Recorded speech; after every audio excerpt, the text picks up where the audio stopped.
नमस्कार। कुछ कड़वे अनुभव जो आज महसूस कर रहा हूँ वो पांडवेश्वर केवल नहीं कहूँगा, पूरी आसनसोल की जनता के साथ शेयर करना चाहूँगा।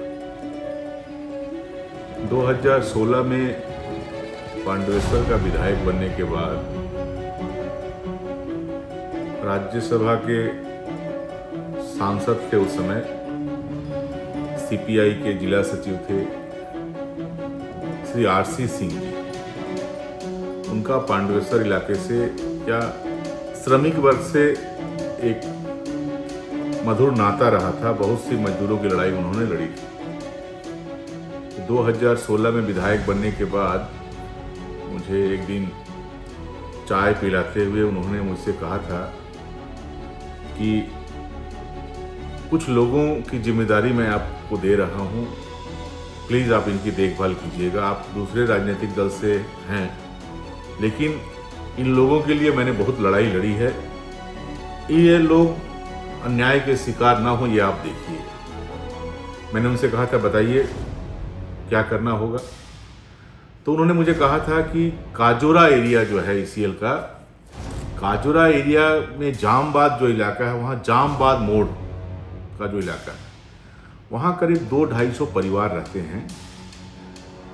उनकी स्थिति ये दयनीय है, घर टूट गए हैं और जामबाद ओसीपी के विस्तार के लिए इन लोगों को विस्थापित करने का प्रयास हो रहा है।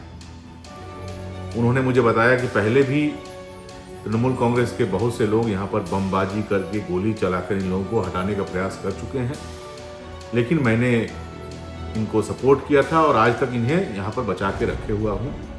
आप पांडवेश्वर के विधायक बने हैं, आप प्लीज़ किसी भी राजनीतिक दल से आप विधायक बने हो, इन लोगों के साथ अन्याय ना हो, प्लीज़ आप देखिएगा। और ऐसे सीनियर नेता जो इन्होंने हमेशा आसनसोल शिल्पांचल के बारे में सोचा, श्रमिकों के बारे में सोचा।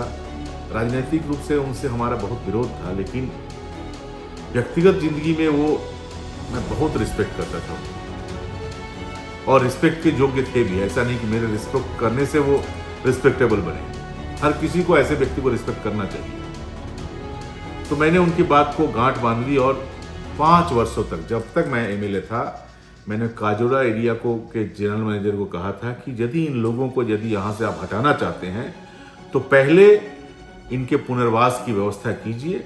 एक जमीन देखिए, वहाँ इनका घर बनवा दीजिए या घर बनाने के लिए पैसा दीजिए, उचित समय दीजिए। जब ये लोग अपना घर बना लेंगे उसके बाद आप यहाँ से ये ज़मीन अपने जो जामबाद आपका ओपन कास्ट प्रोजेक्ट है उसके विस्तार के लिए काम में लगाइए। लेकिन आरसी सिंह जी से मैंने वादा किया है, मैं इन लोगों को यहाँ से हटने नहीं दूंगा। डीपीआर बना, डीपीआर में प्रावधान बना कि उन्हें पुनर्वास दिया जाएगा, लेकिन ईसीएल की मंशा थी कि पहले इनको हम पैसा दे दें, पहले ये इलाका खाली कर दें, उसके बाद हम इनको पैसा दें। और मेरा ये कहना था कि आप इनको पैसा देने के बाद कम से कम 1 साल समय देना। पुनर्वास इसी तरह होता है कि आप पुनर्वास का पैसा दे दें, उसके बाद उस व्यक्ति को उस पैसे से एक जगह घर बनाना पड़ता है, उसके बाद वहाँ वो जाएगा। आप पैसा दे देंगे और उस व्यक्ति के घर को तोड़ देंगे तो फिर रहेगा कहाँ। और मैंने ईसीएल को ये अलाउ नहीं किया था और जब तक मैं विधायक था मैंने वहाँ एक भी घर टूटने नहीं दिया। ईसीएल के ऊपर मैंने प्रेशर बना कर रखा था और ईसीएल को झुका कर रखा था कि यदि आपको विस्तार करना है तो पहले इन्हें पैसा दे दीजिए, 1 वर्ष का समय दीजिए, उसके बाद आप इन्हें जब घर ये बनाकर चले जाएंगे, अपना घर बनाकर चले जाएंगे, फिर आप इस जमीन का उपयोग कीजिए। लेकिन आज आरसी सिंह जी से किए हुए अपने वादे को मैं निभा नहीं पाया, क्योंकि पांडवेश्वर में अब तृणमूल कांग्रेस के गुंडों का राज है। उन लोगों ने ईसीएल के अधिकारियों से मिलकर एक योजना बनाई और इसके बदले में अंडर द टेबल मोटी रकम की डील की गई। और ये जो लोग हैं, इनकी लड़ाई वहां के नेताओं को लड़नी चाहिए, तृणमूल कांग्रेस के नेताओं को, लेकिन वो ईसीएल के पक्ष में बात करने लगे। और आज स्थिति ये है कि पहले उन्हें कहा जा रहा है कि पहले अपना घर तोड़ो, पहले उनका घर तोड़ा जा रहा है उसके बाद उस टूटे हुए घर की तस्वीर खींचकर ईसीएल को भेजी जा रही है। उसके बाद उस व्यक्ति के अकाउंट में, किसी के अकाउंट में 3 लाख, 4 लाख, 5 लाख रुपया भेज दिया जा रहा है। हालांकि किसी भी व्यक्ति के अकाउंट में कम से कम 10 लाख रुपया आना चाहिए, सही ढंग से यदि उसका घर बनना हो तो। और वो व्यक्ति दूसरी जगह रहने के लिए बाध्य हो रहा है। अब मैं तृणमूल कांग्रेस के जो लोग जो गुंडागर्दी पर उतर आए हैं, मैं उनसे पूछना चाहता हूं कि एक व्यक्ति का घर आपने आज तोड़ दिया और उससे 5 लाख रुपया दे दिया, 4 लाख रुपया दे दिया, 3 लाख रुपया दे दिया। ये पैसा उससे इसलिए दिया गया कि इससे वो दूसरी जगह घर बनाकर अपने परिवार के साथ रहेगा, लेकिन उसे घर बनाने में 1 साल का समय लगेगा। अब 1 वर्षों तक उसे यदि कहीं घर किराया लेकर रहना पड़े या अपना लालन पालन दूसरे ढंग से करना पड़े तो 1 वर्षों के अंदर ये पूरा पैसा समाप्त हो जाएगा। तो वो तो उसका पुनर्वासन हुआ क्या? वो तो पहले बेचारा जिस तरह का था उसी तरह का हो गया। गृहहीन आपने उसे बना दिया। ये कैसा पुनर्वासन है? इसके पहले भी हुआ है, सोनपुर बाजारी में हुआ है। लोगों को पैसा दिया गया, जमीन दिया गया, लोगों ने जब अपना घर बनाया उसके बाद उस जमीन को लिया गया। बेलपहाड़ी में इसी तरह हुआ था, लोगों को जमीन दिया गया, पैसा दिया गया, उसके बाद लोग जब अपना घर बनाकर चले गए फिर उस जमीन को यूज किया गया। तो जामबाद मोड़ में ये गरीब लोग, इनके साथ इतना अन्याय क्यों, अत्याचार क्यों? किसके स्वार्थ में काम कर रही है तृणमूल कांग्रेस के नेता? कुछ लोग कहते हैं, मैं पांडेसर के विधायक का नाम जब लेता हूं तो वो कहते हैं कि मुझे व्यक्तिगत आक्रमण किया जा रहा है। मैं व्यक्तिगत आक्रमण आपको नहीं करना चाहता हूं, लेकिन आप बताइए कि जब तक मैं भी तो विधायक था, एक भी व्यक्ति का घर नहीं टूटा था। आप किसके लिए विधायक बने? आप ईसीएल की जो अथॉरिटी है उसके स्वार्थ पूर्ति के लिए विधायक बने हैं या जनता के लिए विधायक बने हैं? आप यदि जनता के लिए विधायक बने हैं तो क्यों, जब तक उनका घर नहीं बन जा रहा है दूसरी जगह, कम से कम 1 वर्ष का मोहलत उन्हें क्यों नहीं दिया जा रहा है? क्यों पहले उन घर तोड़ो उसके बाद तुम्हारे अकाउंट में पैसा जाएगा? ये सिस्टम क्यों किया जा रहा है? अंडर द टेबल कितने रुपए में लेन देन हुआ है? किसके स्वार्थ में आप लोग काम कर रहे हैं? ईसीएल का जामबाद प्रोजेक्ट का विस्तार हो, ठीक है, लेकिन उस विस्तार के कारण करीब 200 लोग बेघर हो जाएंगे, 200 लोगों की जिंदगी बर्बाद हो जाएगी, 200 लोगों के बच्चों का पढ़ना लिखना बंद हो जाएगा, 200 लोगों के बूढ़े माता पिता यदि हैं वो ट्रीटमेंट नहीं करा के मर जाएंगे। और इसके बाद भी आप कहेंगे कि आप लोगों के खिलाफ किसी को नहीं कुछ बोलना चाहिए। मैं कहता हूं आप पाप कर रहे हैं। आप लोग क्षमता, पावर को मिसयूज करते करते आपको मालूम नहीं है आप लोग कितना बड़ा अन्याय कर रहे हैं। और मैं आरसी सिंह जी की आत्मा आज स्वर्ग में जरूर होंगे, वो तड़प रही होगी इन लोगों के लिए। और मैं माफी मांगता हूं आरसी सिंह जी से कि आपसे जो वादा किया था वो वादा मैं नहीं निभा पाया। इन लोगों के साथ अन्याय कर लिया कुछ लोगों ने, लेकिन इनके साथ अन्याय इसलिए हो पाया क्योंकि पांडेसर की सत्ता की चाबी आज कुछ अत्याचारी लोगों के हाथ में है। और ये अत्याचारी लोग केवल अपना स्वार्थ समझते हैं, गरीब लोगों के बारे में ये नहीं सोचते। ये गरीबों के नेता नहीं है, ये पूंजीपतियों के नेता है, ईसीएल अधिकारियों के नेता है, ईसीएल के अंतर्गत जो ओपन कास्ट माइन चलता है उनके नेता हैं। उनके स्वार्थ की रक्षा के लिए ये लोग काम कर रहे हैं।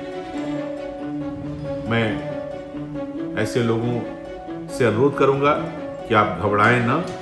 ये सच बात है कि आपको जो 3 लाख 4 लाख रुपया मिल रहा है वो आपका समाप्त हो जाएगा, लेकिन मैं आपसे कहता हूं कि इस गुस्से को, जो आपके साथ अन्याय हो रहा है, ये तृणमूल कांग्रेस के लोग, तृणमूल कांग्रेस के विधायक के नेतृत्व में जो आपके साथ अन्याय हो रहा है, जिन लोगों को भेजकर आपको डराया जा रहा है, उसके खिलाफ जो गुस्सा है उसे मन में रखिए।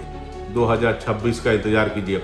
मैं आपको वादा करता हूं 2026 के बाद ईसीएल अथॉरिटी को पुनः दूसरी बार इन लोगों को मुआवजा देना होगा। ये पैसा तो 1 वर्षों तक उनके भरण पोषण में खर्च हो जाएगा, क्योंकि पहले आपने उनका घर तोड़ दिया, उसके बाद पैसा दिया है। ये सिस्टम पूरे कोल इंडिया में कहीं नहीं है, केवल जामबाद में ये क्यों? ये सिस्टम हम लोग नहीं मानेंगे। और मैं ऐसे लोगों से निवेदन करता हूं कि आप घबराइए मत। ये सच है कि 1 साल तक आपको कुछ तकलीफ का सामना करना पड़ेगा, लेकिन अंधेरा छटेगा, सूरज की किरणें फिर आएगी पांडेसर में, प्रकाशित करेंगी पांडेसर को, जामबाद को, और आपके जीवन में भी सूरज की किरणें आएंगी। और जो अन्याय आपके साथ तृणमूल कांग्रेस के विधायक, तृणमूल कांग्रेस के गुंडे कर रहे हैं, ईसीएल अथॉरिटी कर रही है, उन सारे लोगों को मुंह तोड़ जवाब दिया जाएगा 2026 के चुनाव में। और 2026 के चुनाव के बाद मैं कहता हूं, ईसीएल अथॉरिटी को भी कहता हूं, आपने जो आज अन्याय किया है इसका फल आपको भोगना पड़ेगा। 2026 के बाद सारे जामबाद के जो जिनके साथ आपने अन्याय किया है उनको मैं जीएम के ऑफिस में बैठा दूंगा, क्योंकि उस समय न सत्ता आपकी रहेगी न सत्ता के लोग आपके रहेंगे। आज प्रशासन के बल पर आप लोग गुंडागर्दी पर उतर आए हैं ना, आपकी गुंडागर्दी हम लोग भी देखेंगे। 2026 के बाद इन मजदूरों के, गरीब जो लोग हैं, इनके हक की लड़ाई को हम लोग लड़ेंगे। और ईसीएल को मैं कह देता हूं, चाहे आपके पास दो ऑप्शन है, पहले इन्हें पैसा देकर 1 वर्ष समय दीजिए जिसमें ये अपना घर बना लें, और यदि ऐसा नहीं करते हैं, इनका घर यदि तोड़ देते हैं, तो दूसरी बार पुनर्वासन देने के लिए आप तैयार हो जाइए। डिस्टर्ब करके रख दूंगा मैं आप लोगों को, गरीब लोगों के जीवन के साथ खिलवाड़ नहीं करने दूंगा।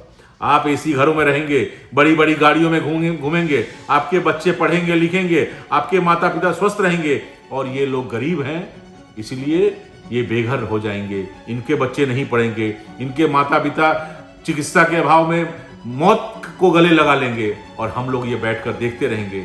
और ये सब कुछ इसलिए हो पा रहा है क्योंकि पांडेसर का अत्याचारी विधायक और उसके जो टीम के लोग हैं, ये लोग भगवान से डरना छोड़ दिए हैं, ईश्वर से डरना छोड़ दिए हैं, पाप पुण्य में डिफरेंशिएट करना ये लोग भूल गए हैं, और पाप को बढ़ावा दे रहे हैं, पुण्य से ये लोग विमुख हैं। जवाब देने के लिए हम लोग तैयार हो रहे हैं। 2026 तक इंतजार कीजिए। धन्यवाद।